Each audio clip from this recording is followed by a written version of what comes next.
Howdy, howdy, howdy. I am a little Timmy Rose, avatar for artist, Tim Rose Bro, and this is Art World Geeks, inspired by, where I discuss a work that inspires my art practice.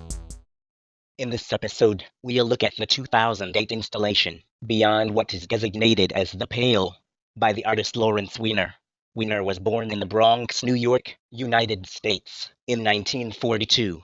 The artist is known for his 1968 book Statements, that contains 24 typewritten descriptions of his works. Beyond What is Designated as the Pale is an example of Weiner's wall-based artworks that consist of letters painted on walls. The works do not need to be drawn directly by the artist, as long as they are created to the directions in which he provides. This work inspires me to apply my works directly to surfaces like floors and walls.